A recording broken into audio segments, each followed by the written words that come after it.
People often think betrayal arrives like a storm, loud, aggressive, impossible to ignore. They imagine shouting, shattered glass, doors slamming so hard the walls remember the echo. But the truth is far crueler. Real betrayal rarely screams. It whispers, it smiles, it sits quietly beside you at night, brushing its fingers through your hair while calculating how to dismantle your world piece by fragile piece. It breathes the same air you do. It shares your pillow, your laughter, your future. It kisses you goodnight while silently planning your collapse. I never expected that the bullet destined to pierce straight through my life would come wrapped not in hatred, but in warmth, laughter, and what I foolishly believed was love. Before her, I was already living inside a silent war. My company wasn't simply a business, not just an empire built for profit. It was every sleepless night I'd endured, every friendship I'd sacrificed, every risky decision that could have ruined me, every relationship I had let die because one day it will all make sense. It was made from blood, tears, stubbornness, stubborn faith, and a level of stress my doctor kept warning me would eventually kill me. And lately, everything had begun to fall apart. Contracts disappeared almost overnight. Partners who once swore loyalty stepped away without explanation. Competitors suddenly seemed to know my next move before I even finalized it myself. Every morning I woke up with a knot tightening in my chest, wondering which piece of my life would be taken next. And then she appeared. Elena. She walked into my office presented as a solution, recommended, highly qualified, remarkably intelligent, exactly the person who could steady the ship and steer us back to safety. She stepped into my world confidently, yet with a softness that disarmed me immediately, wearing a smile gentle enough to convince any shattered soul that everything might still be okay. She wasn't the type of beauty that leaves you stunned on sight. She was the kind that makes you feel safe, understood, at peace. The kind of beauty you fall into slowly, deeply, dangerously.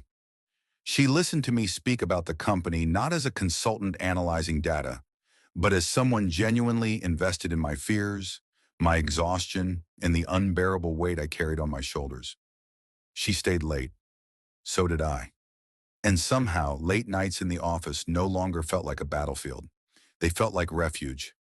We shared midnight coffee, stupid jokes that shouldn't have been funny but somehow were, quiet conversations that drifted from business strategies to childhood stories, to the things we were both secretly afraid of. She didn't push.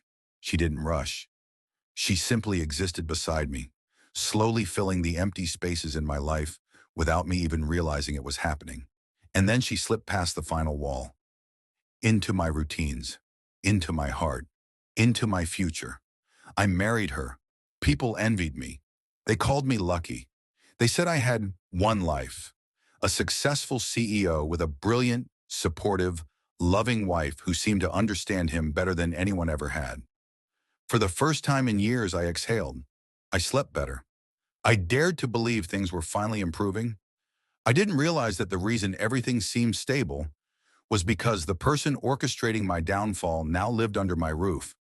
She had everything she needed: access, trust, my passwords, my schedules, every confidential document, every whispered conversation spoken in vulnerability at 2 a.m., while I held her, believing she was my safe place, completely unaware that while her arms comforted me, her mind was taking careful notes. Because Elena was never meant to be my miracle. She had been created to be my destruction. She worked for my most ruthless competitor. She had been hired long before our accidental meeting, trained, planted, perfectly designed. Her mission was painfully simple. Get close to him. Be flawless. Make him trust you. Make him love you so deeply he can't see clearly anymore. Then destroy his company from the inside. And God, she executed her role flawlessly. She didn't just pretend to care. She studied how to care in a way that would feel real.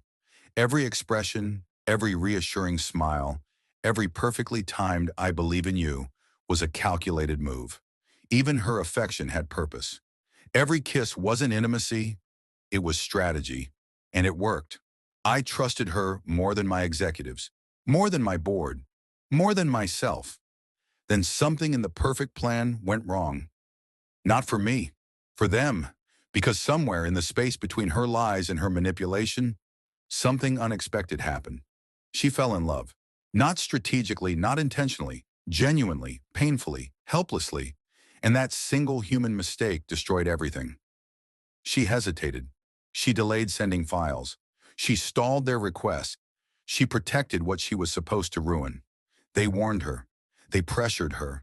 They reminded her who she worked for. They threatened her future if she failed. And yet, her hands shook when she betrayed me. Her chest tightened when she watched me break. For the first time in her carefully controlled life, she wasn't acting. Her feelings were real. Her smile was real. Her fear was real. But reality does not bend for love. One night my lawyer entered my office carrying a folder, thick, heavy, and lethal in a way no weapon could ever physically be. Inside it lived every truth I wasn't prepared to face. Emails, contracts, confidential communication, undeniable proof. Proof that my wife had been a planted infiltrator. Proof that from the very first moment she touched my life, she had been working to dismantle it. Proof that the woman who held my heart so tenderly had also been holding a blade to my throat the entire time. I didn't scream. I didn't collapse. I didn't cry. My world did not explode. It simply shifted. And suddenly nothing inside it felt real anymore. When I confronted her, she didn't deny it. She didn't twist the truth. She didn't blame me, fate, or circumstances. Her body simply broke. Her legs gave out. She fell to the floor, and with a voice so shattered it barely sounded human, she confessed. "I was supposed to ruin you," she whispered. "I was supposed to destroy what you built. I was supposed to hand your life to them in pieces. And I was doing it. I was doing everything they wanted." Then her voice cracked. "And somewhere along the way, I fell in love with you. Truly, deeply, terrifyingly. And I didn't know how to stop it." She apologized again and again, as if words could stitch a torn heart back together, as if regret could erase intent. She told me how she tried to pull away, how she planned to confess, how she prayed for another life where she could have met me honestly. Not as a weapon, but as a woman capable of loving without destruction. But love does not erase betrayal. Love does not rewrite history. Love does not change the fact that everything we ever shared grew from poison. I didn't yell. I didn't curse.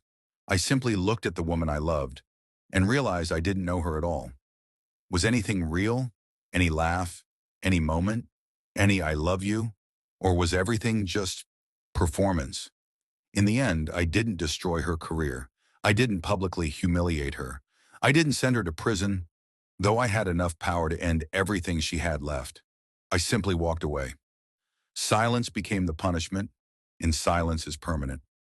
She broke, she begged, she cried until there was nothing left in her voice. She promised she loved me now, promised she would spend the rest of her life trying to make it right. But trust is not something you glue together. When it breaks, every attempt to touch it only makes you bleed. She lost the man she never expected to love. I lost the woman I believed was my salvation. My company is healing, slowly, painfully. And ironically, the same woman sent to destroy me partly saved me too, because she fell in love too late to fully finish what she was sent to do. But me, I am not healing, because when betrayal wears the face of love, you don't only lose trust in people, you lose trust in love itself. They sent her to break my business. Instead, she broke my heart, and there are some damages that simply cannot be repaired.